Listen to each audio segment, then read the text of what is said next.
Azahra, wanita berselimut luka. Bagian 4. Ruangan yang diisi oleh Zahra, Mayang, Gio, dan Aldi itu lengang sejenak. Mereka tengah berkumpul keesokan harinya setelah pesta pernikahan selesai. Setelah kejadian Sulastri pingsan lalu dibawa ke rumah sakit terdekat. Pada akhirnya, saat Sulastri sadar, wanita itu pun menceritakan bahwa bertemu dengan Puput. Aku sama sekali nggak tahu kalau Zahra adalah anak kandung Puput. Aldi berkata memecah keheningan. Bu Puput memang menyembunyikan dari semua orang. Mayang menyahut. Wanita itu paling merasa bersalah karena tak pernah jujur pada siapapun termasuk pada Gio. Gio menarik napas panjang dan mengusap wajahnya secara kasar lalu terkekeh pelan. Jadi Zahra memang adik tiriku. Zahra diam saja dengan mata mengembun. Ia sepertinya memang ditakdirkan hanya menjadi adik untuk Gio. Tidak lebih. Maafkan aku, Mas Gio.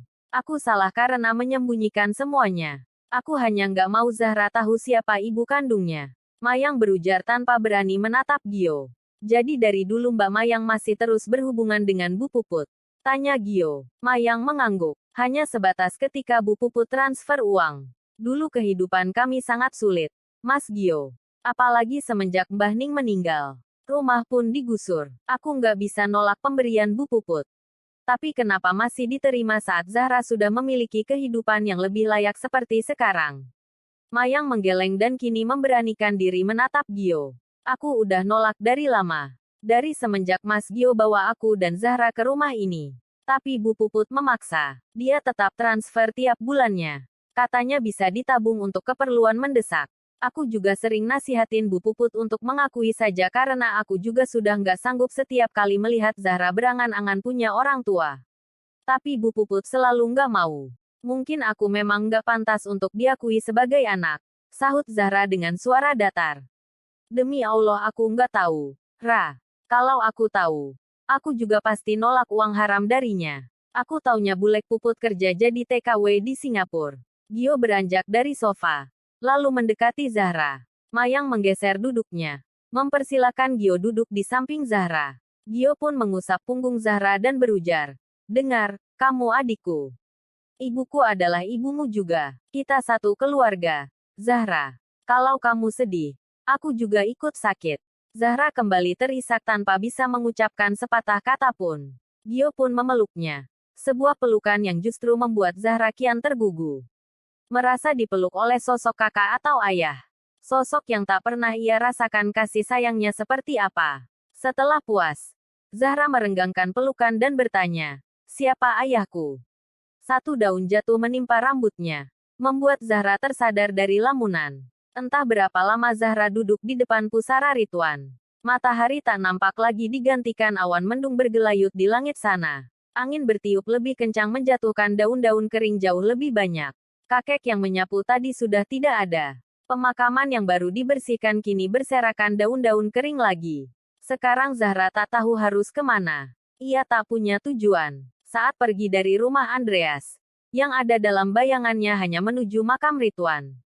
Lelaki baik hati yang ternyata adalah ayah kandungnya. Kini ia menyentuh nisan itu dan menatap penuh kerinduan.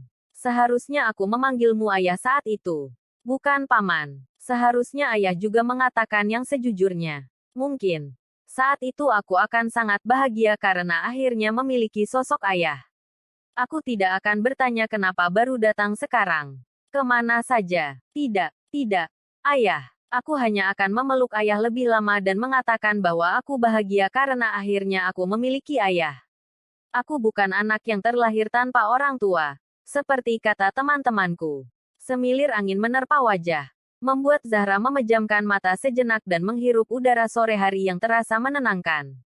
Ia kembali membuka mata setelah mengusap wajahnya yang basah. Apa ayah tahu? Kalau sejak kecil aku selalu dikucilkan oleh teman-teman sekolahku. Aku sendiri yang tidak punya ayah dan ibu.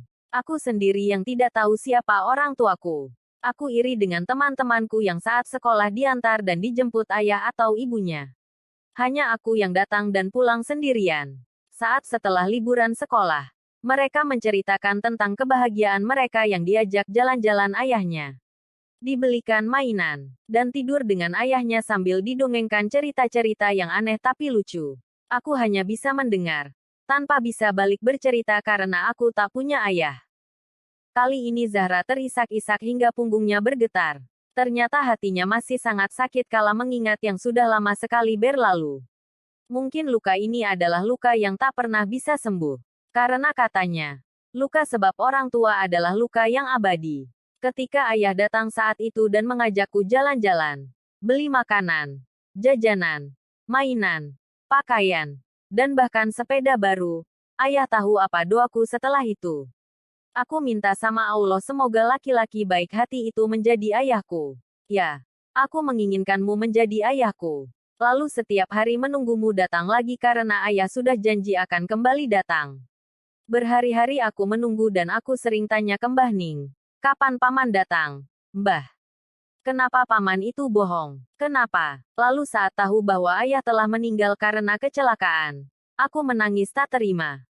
Zahra semakin sesenggukan merasakan sakit yang kian menghantam dadanya. Mengingat harapan-harapannya memiliki ayah harus pupus karena Allah telah mengambilnya lebih dulu. Kini terbesit tanya, kenapa Allah mengambil ayahnya di saat baru saja ia menenun harapan itu? Tak bolehkah ia merasakan sedikit saja bahagia karena memiliki sosok laki-laki yang menyayanginya dan menjadi tempat berlindung? Zahra terdiam sesaat. Menyayangi. Kenyataannya Ridwan pernah tak mengakuinya saat masih di kandungan. Tak dipungkiri bahwa sebagian hatinya ada rasa kecewa yang sangat besar. Kini bahkan ia harus menerima karmanya atas perbuatan orang tuanya. Anak yang dikandungnya tak diakui oleh suaminya. Assalamualaikum. Suara salam itu membuat Zahra terperanjat lalu mendongak. Seorang wanita yang mungkin berusia 60 tahun itu berdiri tak jauh darinya.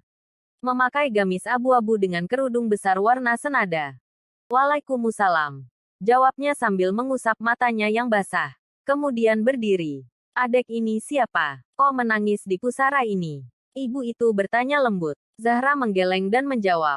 Bukan siapa-siapa kok, Bu.